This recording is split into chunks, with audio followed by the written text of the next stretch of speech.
Hey guys, so I thought I'd just talk to you guys about a few things that are really good for people who are not from Australia to understand when coming to visit a place like Australia, because there are certain social, cultural differences between a lot of people, and I've seen a lot online about the opposite to this, going to other countries, but I haven't seen much about visiting Australia with this kind of stuff. So I figured that I would do that. The first thing I'd like to point out is you'll come across zebra crossings on the street. A zebra crossing is basically a set of white stripes. So the set of white stripes allows you to cross before a person with a vehicle can cross over. So it gives rights to pedestrians and you can walk over it without fear of being hit by a car. However, always look, there are some drivers who don't obey the rules, but the rules state that you can actually walk across that pathway.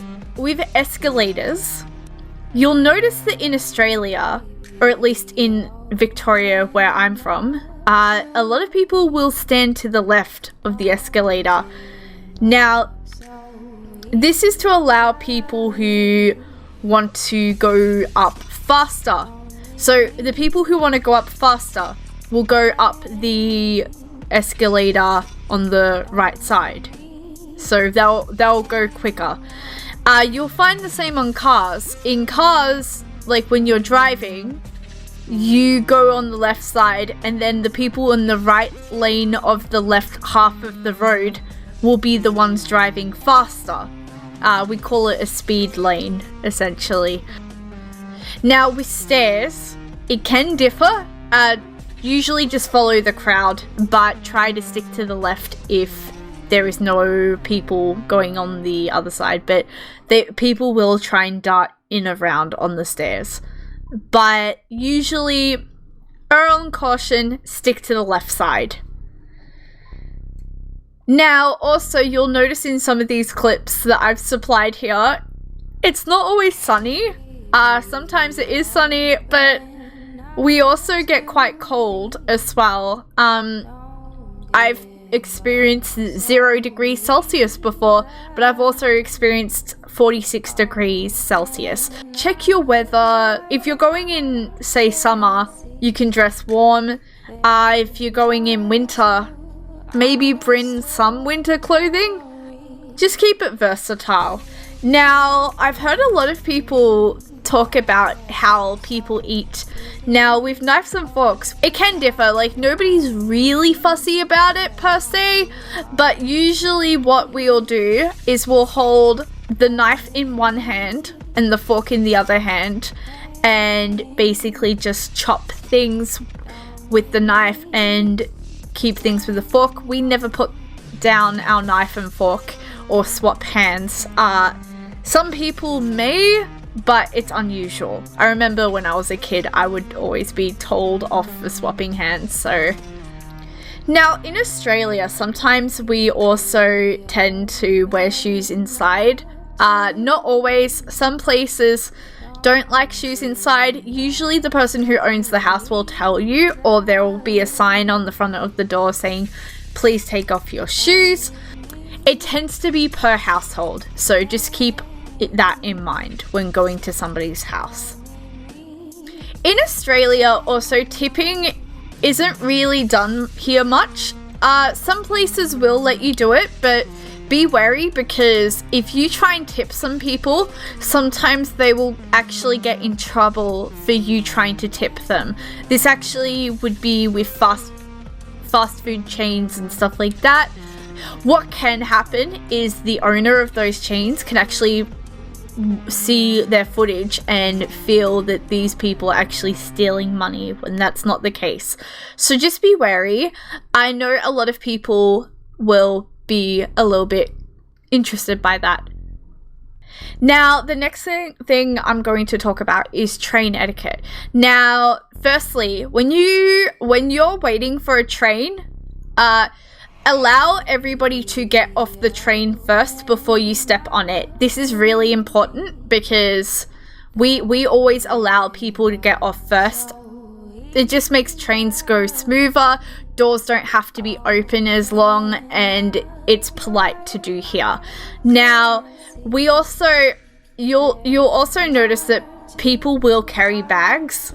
Some people will be jerks and put them on the seats. I recommend don't do that. Try and keep your baggage on your lap if possible.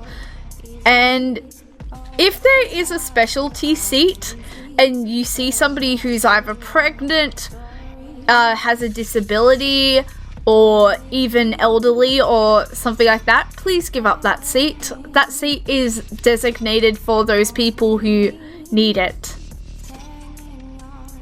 So manners. Manners are also really important. When you're like going past somebody in an aisle, if the aisle's quite tight and you have to get around them, you say excuse me. We like people to say please, thank you, all of that kind of stuff. Manners are really important here. In fact, people will think you're rude if you don't say excuse me. It's very important. So just try not to skip that. Now this one's going to sound really bizarre. When I was younger, right, I used to live in shared housing. I lived in a very like Vietnamese based area that had a lot of like Vietnamese kind of supermarkets, and these people who were at the supermarkets would never line up and go in queue. I don't know if it's a cultural distance or if there was just a lot of rude people in the area, but it is very important to not cut line when you are shopping. You'll actually make people upset because they'll line up and wait there, and then if you cut in the line, that can cause a lot of issues. Some people may even speak up and try and start a fight with you, depending on area. Do not cut lines when shopping. I can't stress that enough. And my last tip is, I've had some housemates in the past who have showered for 3 hours at a time, not exaggerating, 3 hours at a time in the morning and in the evening. Now, in Australia, we actually go through droughts a lot. Do not like be confused by this video because we do go through droughts.